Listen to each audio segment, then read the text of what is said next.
नेवता बियाहे के भेजब खीसी आई बताना।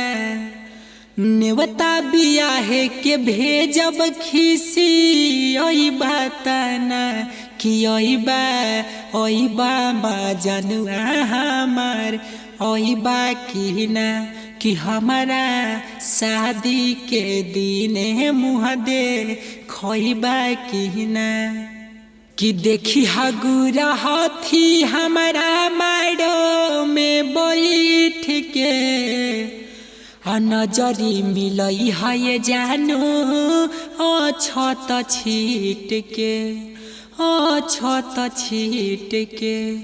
देखी हगुरा हाथी हमारा मारो में बैठ के नजरी मिलई है जानो छत छीट के। अतने श्रद्धा दिल के बापू रही बाकी ना।